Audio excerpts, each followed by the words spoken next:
Hello good morning dear friends. स्वागत है आपका YouTube channel learn and share with Sharma के साथ। आज हम सीखेंगे use of is am are. Is am are का प्रयोग सीखेंगे। सबसे पहले इसके रूल्स देखते हैं। हमें इज कहाँ प्रयोग करनी है, आर कहाँ प्रयोग करनी है, एम का प्रयोग कहाँ पर करना है। इनको हम बी वर्ब भी कहते हैं। इनको हम बी वर्ब के प्रेजेंट के नाम से भी जानते हैं। अगर subject he, she, it, this, that या किसी का नाम दे रखा है या फिर सिंगुलर है, एक वचन दिया है, तो आपको इज का प्रयोग करना है। अगर subject we, you, they, these, those या कोई प्लूरल आ रहा है, जैसे कि बॉयज, बहुत सारे बॉयज हैं, तो उनके साथ में हमें क्या प्रयोग करना है, आर का प्रयोग करना है। ये मैंने आपके जो नाउन्स हैं वो लिख दिए हैं, प्रोनाउंस हैं वो लिखे हैं, क्योंकि प्रोनाउंसों में कंफ्यूज हो जाते हैं बच्चे, इसलिए। इसके बाद जो बहुवचन होते हैं वो तो आपको क्लियरली समझ में आ जाते हैं। एक है तो सिंगुलर है, एक से ज्यादा है तो प्लूरल है, उनके साथ में हमें आर का प्रयोग करना है। जैसा कि लिखा हुआ है यहाँ पे, बहुवचन सब्जेक्ट है, प्लूरल के साथ में आप आर लगाएंगे। ठीक है। अगर आई दे रखा है तो आई के साथ हमें एम का प्रयोग करना है। कुछ एग्जाम्पल्स देखते हैं जिनके थ्रू हम समझने की कोशिश करेंगे। फर्स्ट एग्जाम्पल है, मेरे पिताजी प्राइमरी पाठशाला में अध्यापक हैं। तो माई फादर यानी मेरे पिताजी इज, अब देखिए माई फादर यानी सिंगुलर है, एक वचन है, तो यहाँ my father is a teacher. मेरे पिताजी एक अध्यापक हैं। कहाँ पर हैं? प्राइमरी पाठशाला में, इन ए प्राइमरी स्कूल। ठीक है। नेक्स्ट एग्जाम्पल है आपका, मैं आपका आज्ञाकारी सेवक हूं। तो सब्जेक्ट इसमें आई की प्रयोग करेंगे। सबसे पहले आई के साथ में हमें क्या प्रयोग करना है, एम का प्रयोग करना है। तो आई एम। अब क्या है, आपका आज्ञाकारी, आपका मतलब your obedient servant. Next example देखते हैं कि वे दोनों लड़के मेरे चचेरे भाई हैं। क्या है? वे दोनों लड़के। कौन है वे दोनों लड़के? तो वे दोनों की बोथ द बॉयज, वे दोनों लड़के चचेरे भाई हैं, यानी यहाँ देखिए कि बॉयज यानी दो हैं, एक से ज्यादा हैं, तो हमें क्या यूज करना है, आर का प्रयोग करना है, बहुवचन के साथ में आर। माई कजिन्स, मेरे चचेरे भाई। हम गायक नहीं हैं। अगर सेंटेंस आता है नेगेटिव में, तो आपको क्या करना है, जो हमारी हेल्पिंग वर्ब है यानी इज एम आर, इसके बाद में हमें नॉट लगा देना है केवल। जैसे कि हम गायक नहीं हैं, तो we are not singers. Next example देखते हैं, मैं तुम्हारा सबसे अच्छा मित्र नहीं हूं। तो इसे कैसे ट्रांसलेट करेंगे। सबसे पहले हमें मैं की स्पेलिंग लगानी है, आई, इसके बाद में हूं की स्पेलिंग एम। आई के साथ एम का प्रयोग करेंगे और एम के बाद आपको नॉट का प्रयोग करना है। अगर सेंटेंस में नेगेटिव है यानी नहीं आ रहा है, तो आप इज एम आर के बाद नॉट लगाएंगे। तुम्हारा सबसे अच्छा मित्र, तुम्हारा की योर, और सबसे अच्छा की होती है बेस्ट, बेस्ट योर फ्रेंड। समझ में आ गया होगा सर, सभी स्टूडेंटों को समझ में आ गया होगा। नेक्स्ट देखते हैं, अगर कोई भी सेंटेंस क्या से शुरू होता है। सपोज कीजिए कि कोई सेंटेंस इस तरीके से दिया है कि क्या मीना तुम्हारी बहन है, मीना तुम्हारी बहन है। अब इस सेंटेंस को हम कैसे ट्रांसलेट करें। सबसे पहले हमें ये याद रखना है कि ये इंटरोगेटिव है और जिसमें सबसे पहले क्या आ रहा है। अगर क्या आता है सबसे पहले, तो इज एम आर में से आपको प्रयोग करना है। यानी अगर बी वर्ब का कोई सेंटेंस है इज एम आर का, तो सबसे पहले इज एम आर प्रयोग करेंगे। तो मीना सिंगुलर है, इसलिए सबसे पहले हमें क्या लगाना है, इज का प्रयोग करना है। फिर इसके बाद सब्जेक्ट, और सब्जेक्ट के बाद में हमें क्या लगाना है, तुम्हारी बहन। सीधे सीधे इसकी स्पेलिंग लगा देंगे, योर सिस्टर। अब देखिए नेक्स्ट एग्जाम्पल देखते हैं कि अगर सेंटेंस दिया है 7 वाला सेंटेंस दिया है, कोई भी क्वेश्चन वर्ड आ रहा है, उसका ट्रांसलेट हम कैसे करें। जैसे कि तुम कौन हो, तुम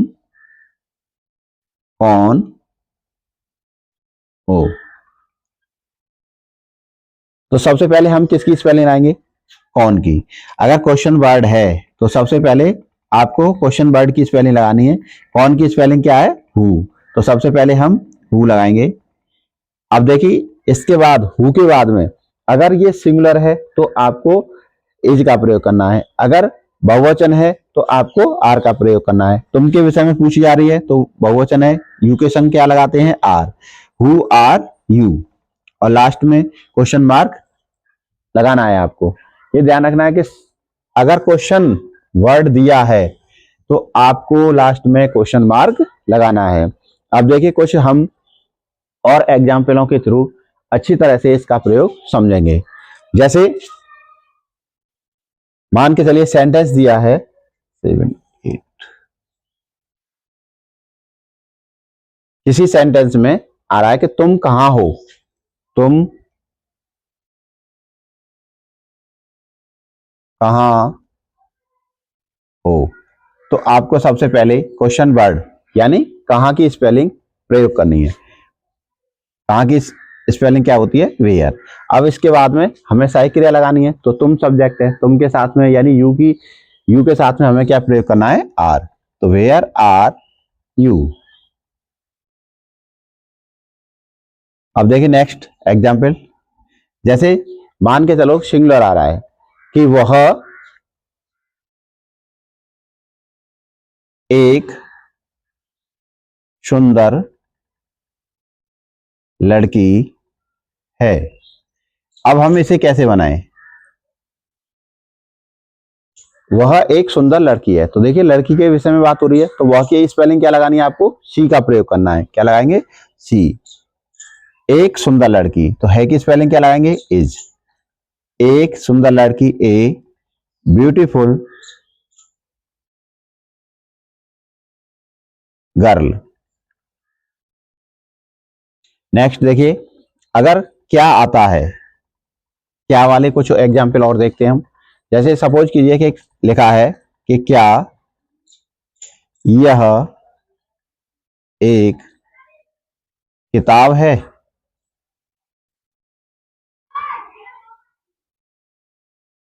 तो लास्ट में क्वेश्चन मार्क निश्चित ही प्रयोग करना है आपको। अब सबसे पहले क्या आ रहा है, तो यह के साथ में हमें क्या प्रयोग करना है, इज, क्योंकि सिंगुलर होता है is. This a book, this और दैट, दीज, दोज के प्रयोग में आपको पहले ही बता चुका हूं। अगर आपने नहीं देखे हैं तो उन वीडियो को निश्चित ही देखें, जिससे आपको दीज, दोज, दिस का प्रयोग समझ में आ जाए। अब नेक्स्ट एग्जाम्पल लेते हैं। अगर सेंटेंस में दीज या दोज का प्रयोग हो रहा है, जैसे क्या वे अच्छी पुस्तकें हैं, पुस्तकें हैं, तो हम सबसे पहले क्या लगाएंगे, क्या की अंग्रेजी। क्या की अंग्रेजी क्या लगाएं, वे की दीज लगे, वे की दोज लगेगी, इसलिए हमें क्या प्रयोग करना है, आर। आर दोज अच्छी की गुड किताबें, बुक्स।